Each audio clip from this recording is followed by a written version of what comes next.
Banyak wilayah lain di Indonesia meminta memekarkan, tetapi pemerintah Indonesia atau pemerintah Republik Indonesia dengan singkat 2,5 bulan membahas pemekaran 3 provinsi baru di Indonesia. Dulunya di tanah Papua menjadi 2 provinsi, sekarang menjadi 5 provinsi, sehingga menambah 3 provinsi baru. Ada apa dengan Papua dan kenapa ada pemekaran di tanah Papua?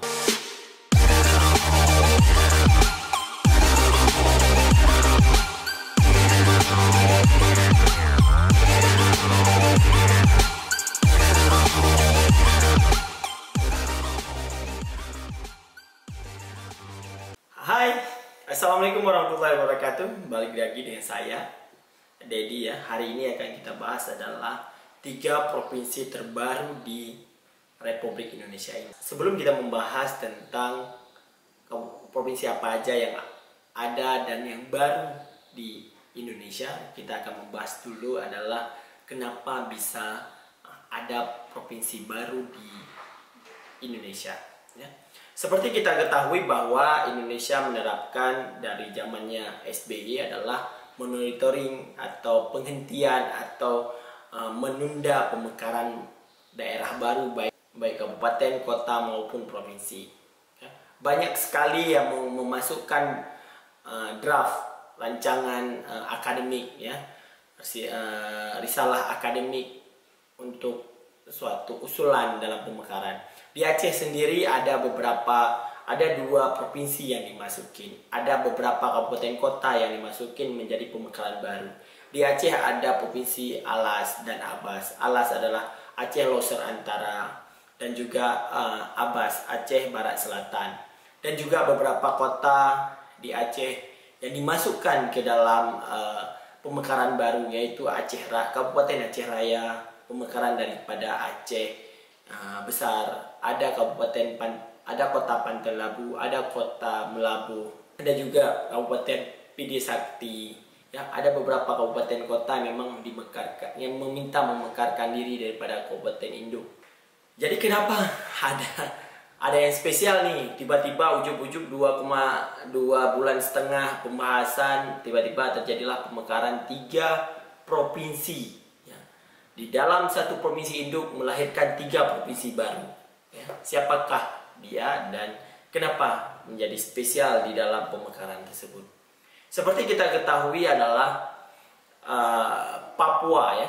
Papua ini adalah provinsi besar, provinsi dengan wilayah yang jauh, dikarenakan dia suatu provinsi dengan banyaknya perbukitan dan pergunungan, sehingga dia memisah antara satu kabupaten dengan kabupaten lain itu sangat jauh ya, sehingga di sana banyak sekali pesawat perintis yang ada yang masuk ke kabupaten-kabupaten di sana.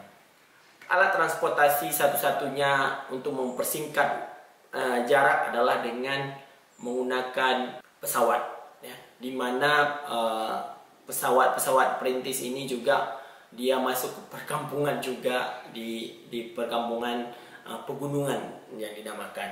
DPR RI secara resmi di tanggal 30 ya, di Kamis di tanggal 30 bulan 6 kemarin mengesahkan 3 provinsi baru di tanah Papua. Dia mekar daripada Papua Induk menjadi Papua lainnya. Kita akan membahas satu persatu siapa aja Papua baru di tanah Papua Induk.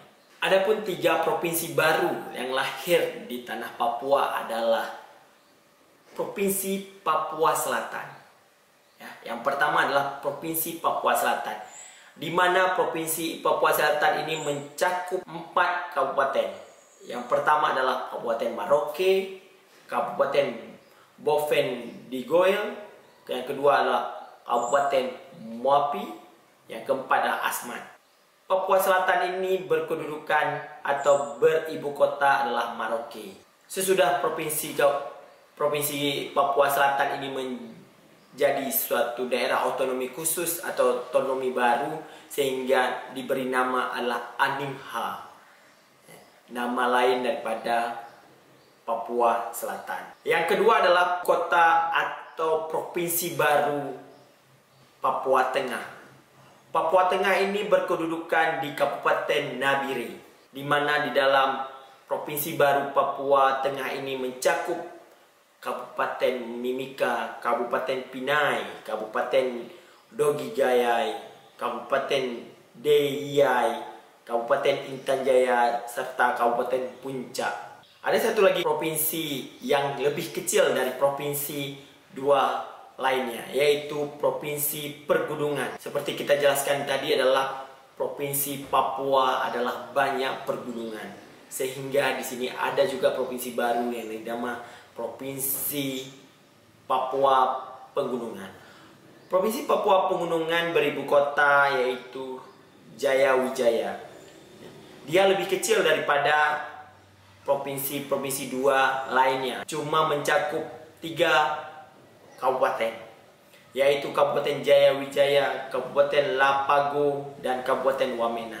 Cuma 3 kabupaten akan menjadi suatu provinsi baru yang dinamakan Provinsi Papua Pegunungan, pemekaran daripada tanah Papua. Kenapa kita bisa menarik garis bawahi lagi adalah kenapa Papua ini menjadi suatu yang spesial di dalam pemekaran. Di daerah-daerah lain mengatakan bahwa tidak boleh ada pemekaran lain atau monitoring pemekaran, monitor penundaan pemekaran baru baik kabupaten maupun kota. Kenapa Papua ini, tanah Papua ini bisa dimekarkan?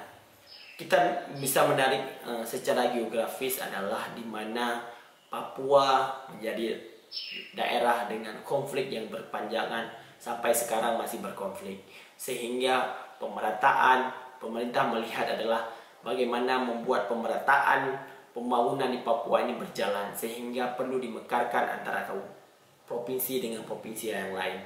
Sehingga di tanah Papua sekarang ada 5 provinsi, yaitu Provinsi Papua, Papua Barat, Papua Tengah, Papua Pegunungan, Papua Selatan. Sehingga diharapkan di tanah Papua ini menjadi suatu pembangunan yang berkelanjutan, pembangunan yang merata, sehingga di semua wilayah Papua ini bisa diakses dengan mudah, tidak hanya dengan pesawat, tapi juga bisa dilalui dengan mobil-mobil antara kabupaten kota, sehingga rakyatnya sejahtera dan rakyatnya semakin leluasa dalam mencari rezekinya atau mencari kekayaannya atau mencari kehidupan yang baru. Di tanah Papua juga kita melihat untuk meredam kembali pergolakan di tanah Papua. Sampai sekarang di tanah Papua masih terjadi pemberontakan yang dilakukan oleh kelompok atau dikatakan oleh KKB atau kelompok-kelompok lain.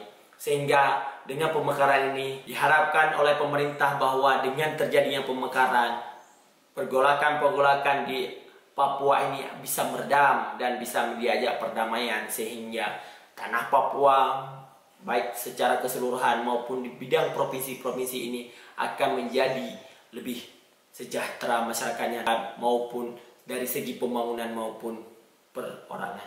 Pemerintah pusat atau pemerintah Republik Indonesia sudah menekankan bahwa yang boleh mengisi di 3 provinsi baru ini 90% harus warga Papua, harus pribumi Papua, tidak boleh ada pendatang. Pendatang boleh cuma 20%, itu pun harus ahli di bidang tertentu yang boleh mengisi jabatan atau fungsional di 3 provinsi baru ini. Demikianlah untuk hari ini, kita membahas provinsi baru di Republik Indonesia menjadi provinsi ke-37 yang ada di Indonesia. Semoga bermanfaat. Kita lanjut di video-video selanjutnya. Stay terus di SAS Initiative.